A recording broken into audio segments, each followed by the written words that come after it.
बदौलत बने। और आदरणीय राहुल गांधी जी से अपील है कि वो यूनिवर्सिटी ऑफ हैदराबाद के इस जंगल को लूटने की साजिश को रोकने के लिए अपने कांग्रेस पार्टी का जो उनके पास एक महत्व है उसको अमल में लाए और यूनिवर्सिटी ऑफ हैदराबाद को उजड़ने से बचे। जहां तक सवाल ये है कि जो कास्ट सर्वे तेलंगाना में किया गया, हालांकि राहुल जी बिहार में गए तो बोल दिए कि वो फर्जी है, जबकि बिहार के सर्वे को 4 बार सुप्रीम कोर्ट के स्क्रूटनी से गुजरना पड़ा। Every step it was challenged in the court and at every step it was declared to be fully legal.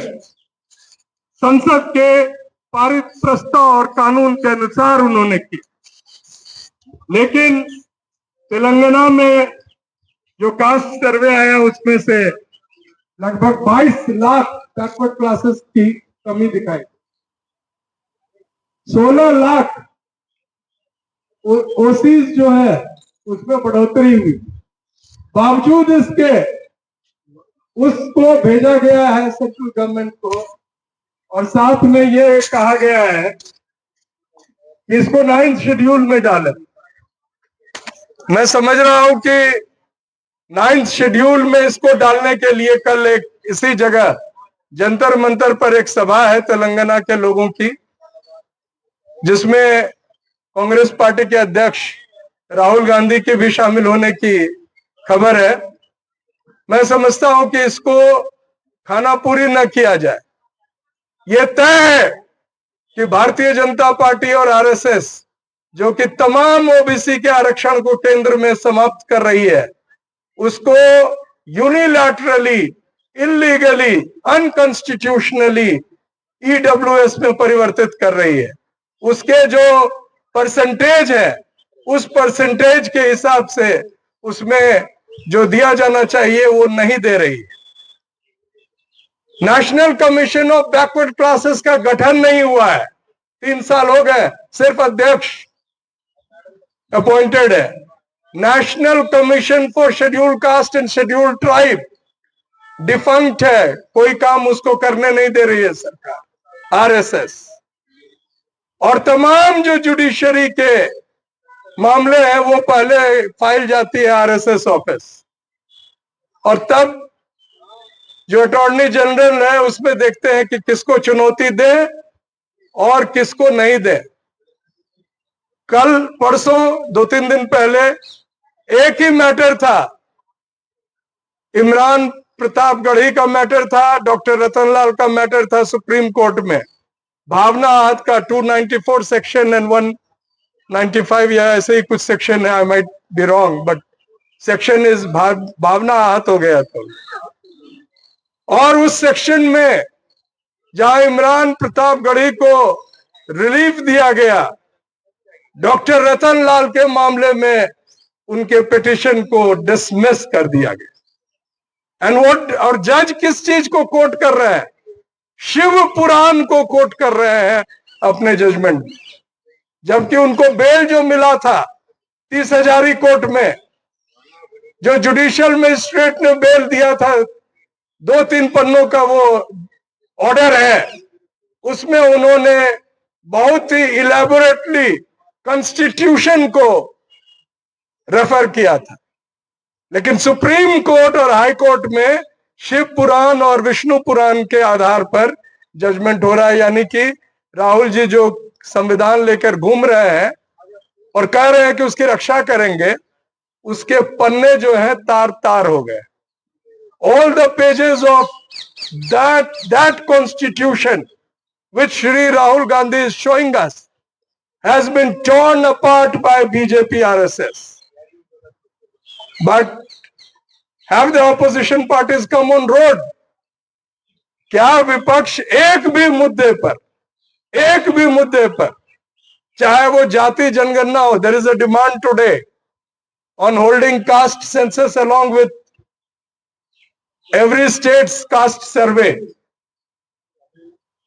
लेकिन संसद में प्रस्ताव आता है, सरकार बोलती है it is silent on caste census. एक भी सड़क पर फॉर सिंबलिक जिसको कहते हैं एक दिखावे के लिए भी किसी पार्टी ने हमारे मांगों को लेकर, जाति जनगणना की मांग को लेकर, आरक्षण को बचाने की मांग को लेकर, संविधान को बचाने की मांग को लेकर, दलितों और अल्पसंख्यक के उत्पीड़न के विरुद्ध जिस तरह से धमकियां मिल रही थी कि अगर आप सड़क पे आओगे नमाज पढ़ने तो हम देख लेंगे, जिस तरह से धमकियां दी जा रही है रामजी लाल सुमन को कि 25 लाख देंगे, गोली मार के आओ, ये स्टेटमेंट है. इस आरएसएस के राज में नो एक्शन हैज बीन. उल्टे किस पर? कुणाल कामरा पर एफआईआर हुआ जबकि तोड़फोड़ हुई उनके स्टूडियो में. और कुणाल कामरा ने क्या कह दिया? गद्दार कह दिया. तो गद्दार जिसको कहा उसको तिलमिला के लगा, क्योंकि वास्तविक रूप से वो गद्दार है. और हम भी ये बात दोहरा रहे हैं, हम कुणाल कामरा के साथ हैं इस बात में. दिल्ली विश्वविद्यालय में परिस्थिति और भी भयानक. सिलेबस को तहस नहस कर दिया गया है. हिस्ट्री नहीं पढ़ाई जा रही. हिस्ट्री की जगह वही चीज वो पढ़ाएंगे जो आरएसएस को मंजूर. और देश की कानून व्यवस्था का क्या हाल है? हमारे कुछ जवान सब यहां मौजूद हैं, उम्मीद है मेरी बात सुन रहे हो. एक उत्तर प्रदेश का पुलिस अधिकारी मतलब वो इंस्पेक्टर या एसएचओ होगा, गलत जगह कार पार्क करने पर एक फौजी अफसर को बाहर निकालकर थप्पड़ से मारा. और जिसकी प्रतिक्रिया क्या हुई? तुरंत उनके रेजिमेंट के 4 गाड़ी पहुंच गए थाने में और पकड़ के थाने में जिसने हाथ उठाया था उसको सबक सिखाया गया. तो अगर यही चाहती है सरकार, यही चाहती है कि जिसके बाजू में जोर है, जिसकी लाठी उसकी भैंस, तो जो आदमी का वायरल हो रहा है कि पुलिस हटा दो, जैसे हैदराबाद में वो सुनाते हैं ओवैसी को, उत्तर प्रदेश में भी कह रहे हैं कि पुलिस हटा दो. मैं समर्थन करता हूं, हटा दो और देख लो एक बार. और सिर्फ पुलिस को क्यों हटाओगे? ईवीएम को भी हटा दो, बैलेट से चुनाव कर लो, पता चलेगा कि कितनी सीट तुम्हें आएगी. हटा दो, तो हिम्मत है तो हटा दो. बिना ईवीएम के तुम 1 मिनट नहीं टिकोगे. तुम्हारी सत्ता बेईमानी की सत्ता है. तुम्हारी सत्ता एक इलेक्शन चुनाव आयोग के मैनिपुलेशन की सत्ता है. जनता को ठगने की सत्ता है. 1 मिनट में खत्म हो जाएगा. तो यह चुनौती आज जंतर मंतर पर मैं देता हूं सरकार को कि वो हटाए, वो ईवीएम को हटाए और बैलेट लाए, वो कॉलेजियम को हटाए और जुडिशियरी को अकाउंटेबिलिटी करे. पूरे के पूरे कमरे में नोट चल रहा है. 2 वक्तव्य आता है, नोट तो थे ही नहीं बाद में. और जज साहब कहते हैं वो नोट मेरे नहीं थे. जब थे ही नहीं तो कौन से नोट तुम्हारे नहीं थे? एफआईआर नहीं होगी. संविधान के अनुसार सिर्फ governor and president of India को एक मिलता है, उनको एक तरह से संरक्षण, कि उन पर एफआईआर बिना पूछे, बिना कानून की राय लिए हुए नहीं होगी.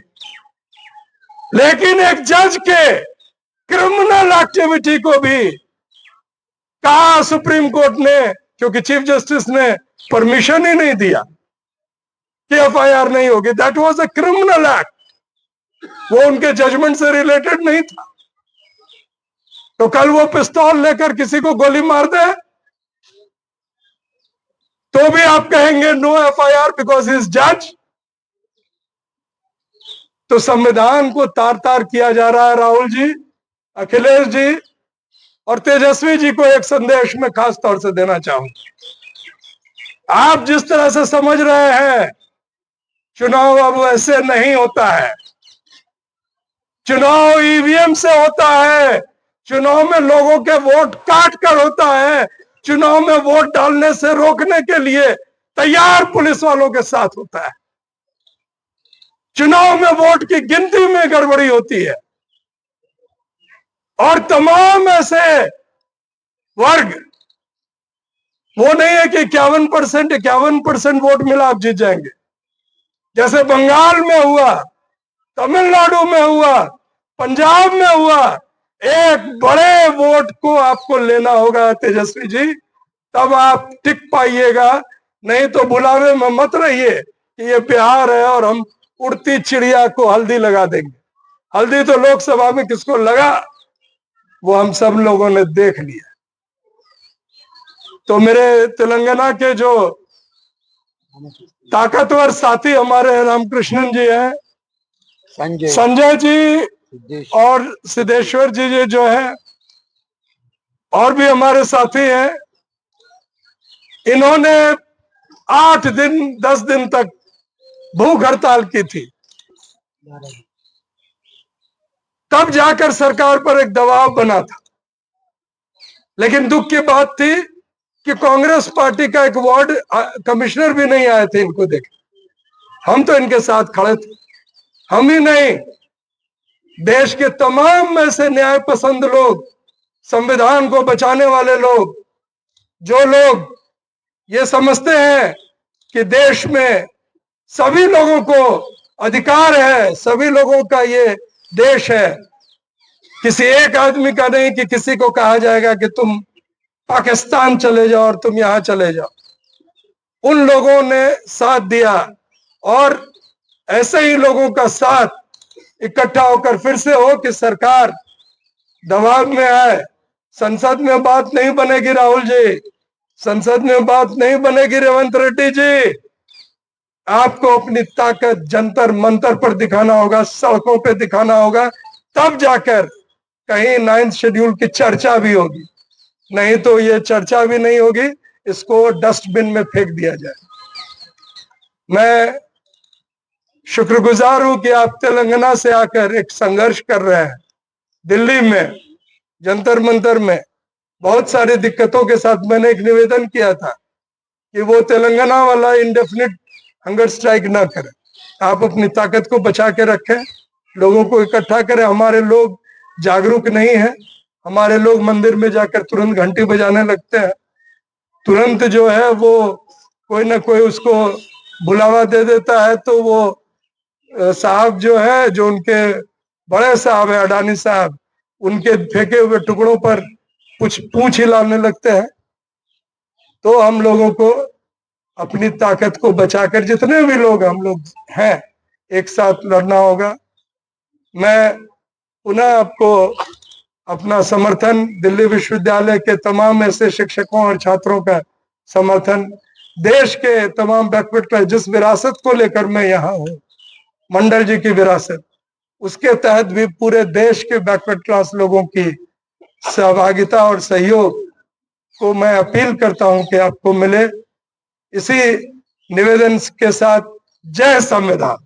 जय संविधान।